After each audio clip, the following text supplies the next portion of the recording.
Hola, ¿cómo están? Bienvenidos a un programa más de Itinerante el Show. Mi nombre es Débora Farjí y hoy estoy muy contenta. Este es el programa número 46. El día de hoy tenemos un invitado que es un estuche de monerías. Les voy a decir por qué. Él es arquitecto, es egresado de la Universidad Iberoamericana. Se ha desarrollado dentro del ámbito de la construcción, el desarrollo inmobiliario. Fundó Diego Pérez Chávez Estudio de Arquitectura, además de QTR Arquitectos. Y no solamente eso, también está en el ramo fiscal y contable al frente de Tax Holding y Tax Editores. Así es que es un gusto darle la bienvenida a Diego Pérez Chávez. ¿Cómo estás? Muy bien, muchas gracias, Débora. Gracias por invitarme. Oye, ahorita súper contento porque es mi primo. Y eso no se los había dicho. Oye, gracias por darte el tiempo de estar aquí. Sé que tienes una vida muy ocupada. Así es que agradezco que te tomes el tiempo de estar aquí con nosotros el día de hoy. No, hombre, el agradecido soy yo. Oye, cuéntame un poco de dónde viene el gusto por la arquitectura, cómo es que decides irte por ese rumbo. Fíjate que desde chiquito me gustaba mucho el tema de la construcción. Mi papá, a pesar de ser contador, le gustaba mucho la arquitectura. Él compró una casa, la remodeló para que fueran sus oficinas y desde ahí me empezó a agarrar el gusto. Y resultó que la familia de parte de mi papá había 2 arquitectos, sobrinos de él, y entonces me fue llamando mucho la atención. A él le encantaba la arquitectura, hacía mucho, decoraba mucho, tal, y de ahí... O sea, vino como por un buen ojo y por un buen gusto, empezó como a educarte también a ti en ese... Así es. Órale, ¿eras de los que jugaba con Legos o nada que ver? Yo no jugaba con Legos, nada. Yo lo único que hacía era jugar fútbol. Y cuando había obra, estaba todo el tiempo con los maestros en la obra, viendo el carpintero, al herrero, cómo clavaban, cómo soldaban. Me la pasaba en las obras de mi papá y jugando fútbol. Órale. Oye, y entonces al ser un niño curioso te permitían así de ayúdeme a lijarle por acá. Sí. Y entonces cuando llega el momento de decidir una carrera, dices, ¿por qué arquitectura y no ingeniería civil, por ejemplo? Porque creo que la arquitectura tiene un tema de creatividad que la ingeniería civil no la tiene, ¿no? La ingeniería civil es muy by the book y la arquitectura puedes como volarte un poco en el diseño y la ingeniería civil es muy by the book. Exacto, sí, pues, finalmente lo que sumas y lo que restas es lo que es.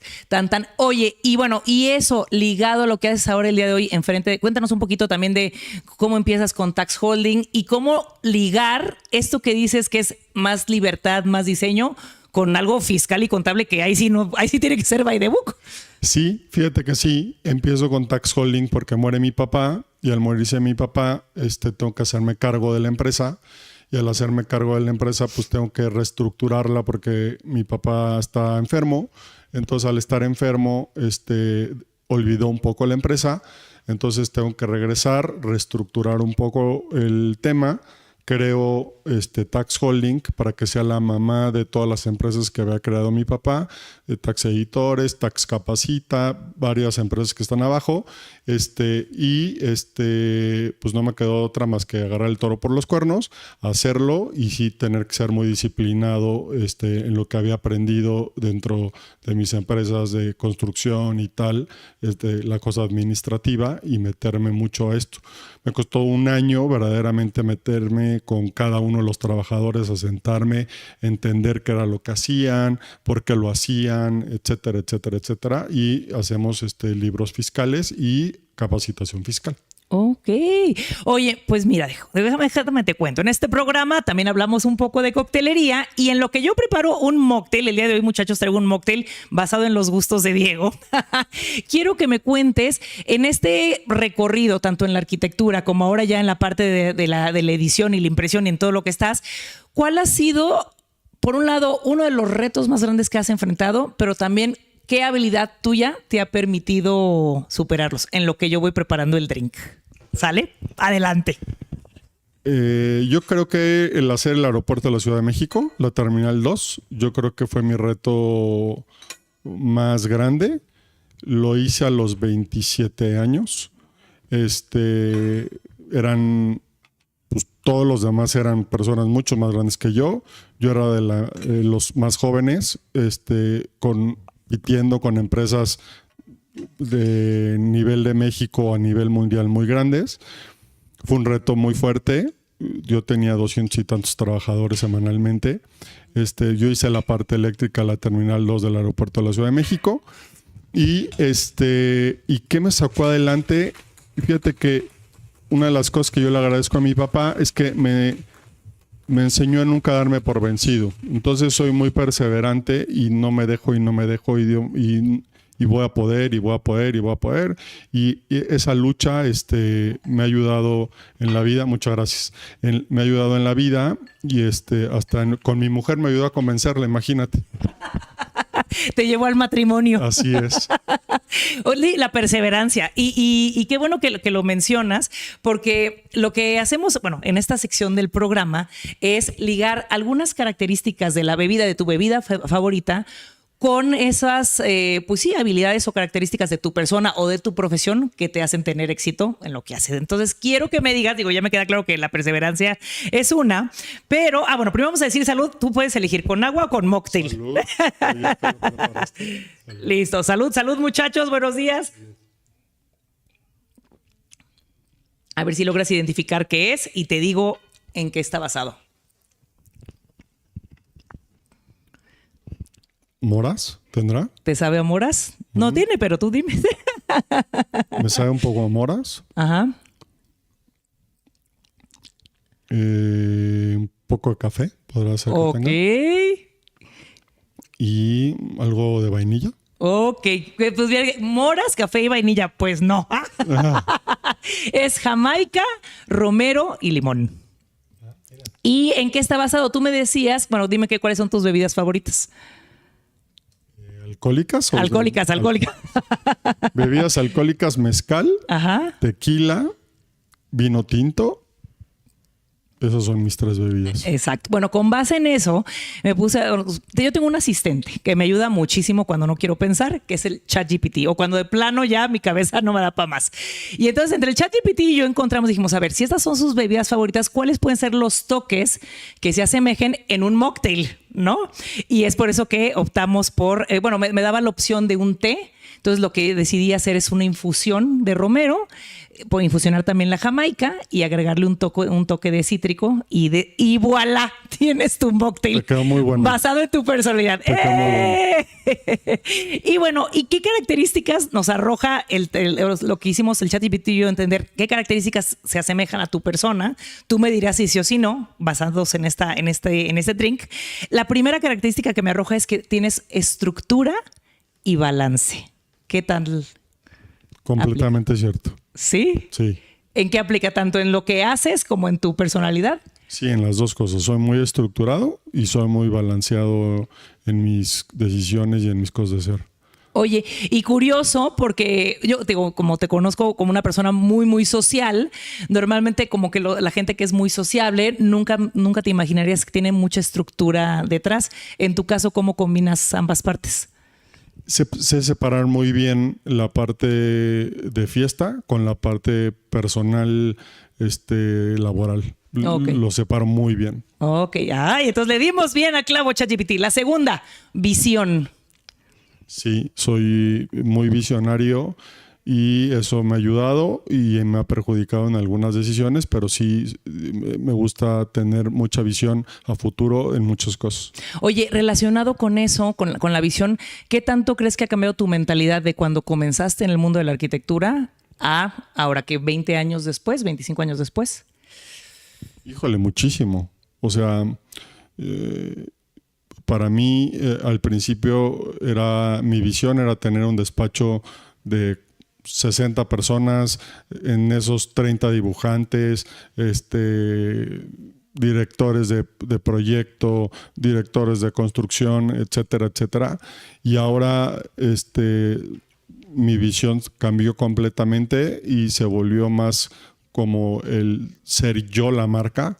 Y antes era como yo crear una marca que esté muy grandota para que la gente diga wow, y ahora no. Ahora yo me he creado una marca. Ok. Ay, qué interesante. Bien. Segundo, correcto. Y tercero, carácter. Sí, soy de carácter. Soy Tauro. Entonces, soy muy livianito. el 90% de mi tiempo, pero cuando ya me colmas el plato, tengo un carácter donde no lo vas a aguantar. O sea, tienes un temperamento también muy fuerte. Ah, y fíjate, nunca lo hubiera pensado. Sí. Como que, y también tiene que ver con, a lo mejor, estoy pensando, ¿no? Cuando eres social, claro, puedes adaptarte, sobrellevar, pero cuando tiene que ver ya con la integridad, esto es lo que existe. Lo acabas de definir perfecto. O sea, me puedo llevar muy bien con la gente, tal, pero cuando cruzan una línea, a partir de ahí yo pongo mi límite y se acabó. Y bye. Pues bien. Ay, pues qué bueno que sí le dimos al clavo con las características. Y fíjate que ahorita comentabas algo. He hecho malas decisiones, dijiste algunas decisiones buenas, otras malas decisiones. Y muchas veces son las malas decisiones lo que nos permite seguir adelante. Uno lo vería porque de repente yo me he tocado con personas que dicen, no, es que todo tiene que salirnos siempre bien. O yo particularmente soy la persona que digo, si algo me sale mal, me frustro. Pero muchas veces una mala decisión o algo que fue malo, entre comillas, te permite avanzar. En tu caso, ¿has tomado una mala decisión? Sí, he tomado muchas malas decisiones y yo le decía a mis alumnos, yo fui 10 años catedrático de la Ibero. Ok. Y siempre le digo a mis alumnos que se aprende más de las cosas malas que de las cosas buenas. ¿Por qué? Cuando siempre haces todo bien y todo te sale bien, te sientes arriba al top, el que nunca va a fallar, el que todo lo hace perfecto, tal. Y entonces te sientes intocable. Pero cuando haces las cosas mal, realmente aprendes y entonces te bajas y vuelves a empezar y entonces dices, tomé esta mala decisión y la corriges y la corriges y la corriges. Y en el otro lado, cuando crees que todo está bien, pues sigues haciendo las cosas mal, pero tú no te das cuenta hasta que la bola explota.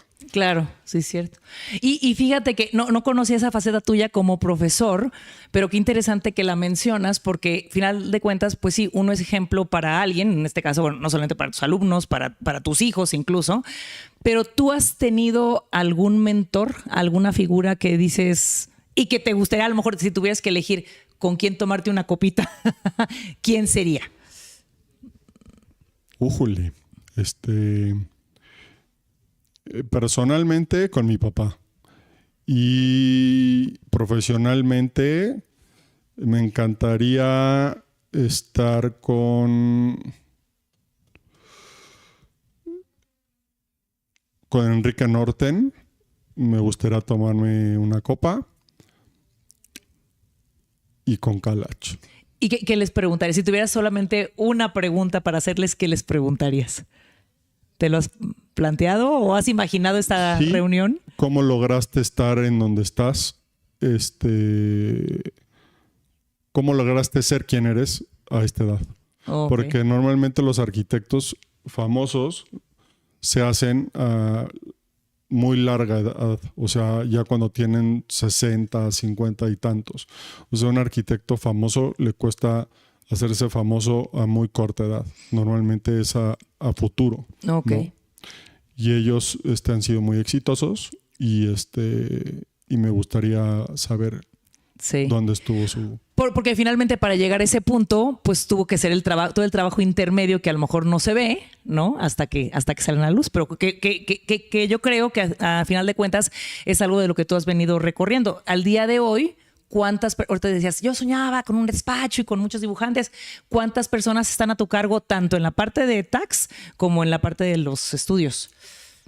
Somos como 150. O sea, tú diriges a 150 personas. Sí. My goodness, pues si eso no es éxito, ¿qué es?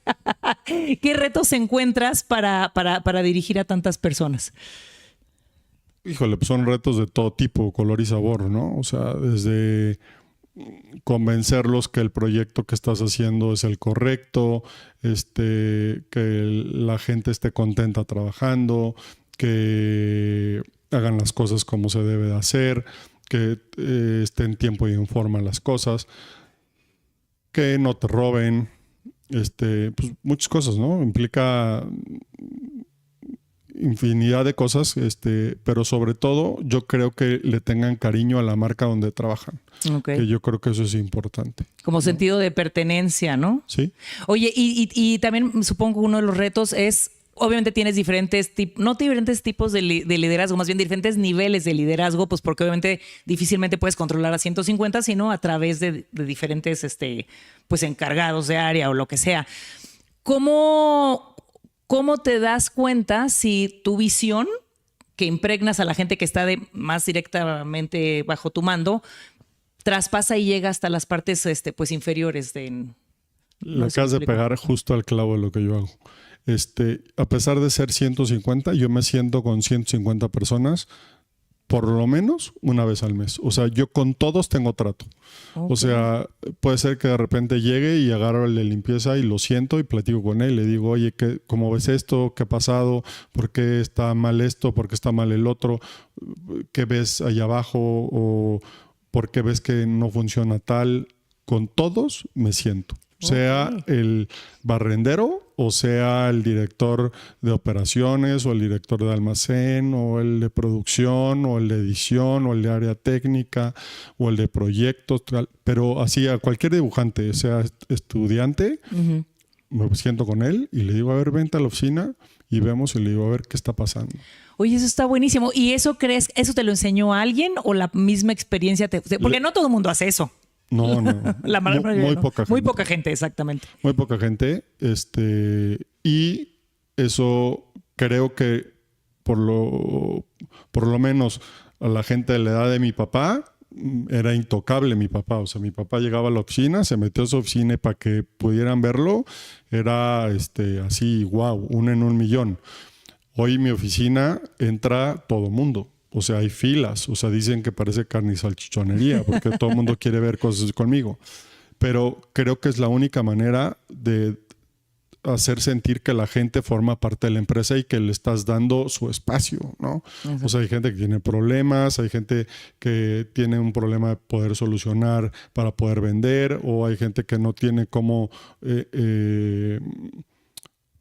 la habilidad de resolver el proyecto arquitectónico y su gerente de proyectos no lo pela o lo hace a un lado, entonces se sienta conmigo y ya se lo empieza a explicar y le dices, oye, mira, no, es que te está diciendo esto por esto y esto por esto, no estás tomando en cuenta el sol sale aquí, se mete acá y entonces por eso te está presionando que no pongas la cocina ahí porque va a ser un espacio caliente. Entonces ya me pongo a explicarles como si diera clases. Okay. Y lo que me sensibilizó fue dar clases. Ok. Porque me imagino que hay mucho cuestionamiento luego de parte de los alumnos, ¿no? En esa interacción. Sí, claro. Y mis clases son en un escritorio, en un respirador, son varios equipos y todos me preguntan a mí de su proyecto en sí. Todo el día que vamos a clases me preguntan uno a uno, o sea, y le voy preguntando a cada uno por qué hicieron esto y por qué lo resolvieron así. Y eso fue lo que me ayudó a mí a entender que la gente necesita atención todos parejo.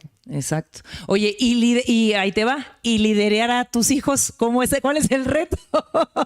Entre empleados, alumnos e hijos. ¿Notas alguna similitud o alguna diferencia? Con mi hijo no, porque mi hijo es muy tranquilo, es muy ordenado, es un cuate muy artista, o sea, salió muy a mí, es muy callado, tranquilo, entonces con él no me cuesta trabajo. Y la chiquita, que es niña, es más rebelde y con ella sí me cuesta un poco más de trabajo y con ella sí tengo que poner los límites que estamos platicando y sabe perfectamente bien que cuando me colma el plato ya se cuadra. Okay. Pero mientras sabe en el Inter cuándo puede jugar conmigo o cuándo no. Y entonces está estirando la liga hasta cuando sabe que pongo ya tal y ya en ese momento va y me dice, oye, te pido una disculpa, pero sí, yo creo que ella es la que más me cuesta trabajo de todos. Ok, pues es que sí, ¿no? Luego dicen que como a final de cuentas tienes a alguien que te muestra algo de ti que uno tiene que afinar. Ahora, en manejos de crisis, tanto personales como algo que tenga que ver con lo laboral, ¿tienes algún método o algo así para poderlas manejar, para poderlas atravesar o es conforme va llegando? ¿Cómo lo has hecho? No, fíjate que soy de agarrar el toro por los cuernos. O sea, no le pienso mucho. O sea, así como llegan, trato de resolverlos y no le doy muchas vueltas al asunto. O sea, lo resuelvo en el instante y trato de resolverlo lo antes posible. Okay. Eso es lo que yo trato de hacer. Y a mí me choca la incertidumbre. Entonces, si llega un problema y va a depender de 5 días más, trato de rascarle lo más posible. Voy a ir a buscar a la persona para saber qué es lo que está pasando, para que en ese momento yo ya sepa qué hacer para poder solucionarlo lo más rápido posible. Porque Exacto. la incertidumbre me mata. Ok. Sí, buscar siempre la solución para que lo más rápido posible poder tener el control. Exacto. O algo así. Que luego el control es lo más difícil de tener. Oye, ¿qué crees? Se nos está acabando el programa, ya me avisaron y yo digo, no, porque siempre cuando el programa es bueno se va rápido. Pero no quiero que nos vayamos sin que me digas, si tú tuvieras que diseñar una ciudad del futuro, ¿cómo sería? Con un bar incluido, por cierto. El bar seguro estaría, pero sería con un planteamiento urbano muy bien trazado, o sea, reticular y centrificado y mucha vegetación, pocos autos, mucha bici, mucho transporte público. Y me gustaría mucho que fuera muy europeo, muy japonés, ese tipo de cosas. Mucho más simple, más simple. Okay. No me gusta nada americano. Okay. Son calles muy largas, tienes que utilizar el coche a fuerza, tal, sino como generar mucho barrio. Ok. ¿Y el bar cómo sería? Digo ya, de entrada. El bar sería poca luz, música fuerte y sería música ochentera, mucha mixología con una barra muy grande y con buena decoración y lugares cómodos. Ay, qué bien. Así como itinerante, muchachos. No es cierto. Oye, Diego, muchísimas gracias. ¿Dónde te podemos encontrar? Y sobre todo, luego hay creo que personas que hacen clic, ¿no? Y que dicen, así como tú dices, no, pues Norten tiene una carrera que yo quisiera saber cómo lo hizo. Hay gente que va a decir, oye, ¿cómo le ha hecho Diego para llegar hasta donde está? Entonces, para esta gente que tiene esta inquietud, ¿dónde te pueden encontrar? En Instagram, DPCH-4. Ese es mi Instagram. Ahí me pueden encontrar. Y veo que también tienen las publicaciones, esas también donde se encuentran las publicaciones de Tax Editores. Tax.com.mx, ahí está todo lo que es Tax. Y practicafiscal.com.mx. Ok, para los que vienen de ese ramo. Los que vienen del ramo contable. Del ramo sí. contable, exactamente. Diego, pues muchísimas gracias por haberte dado el tiempo de estar acá. Que sea la primera de varias, porque sobre estos temas podemos, creo que, ahondar muchísimo.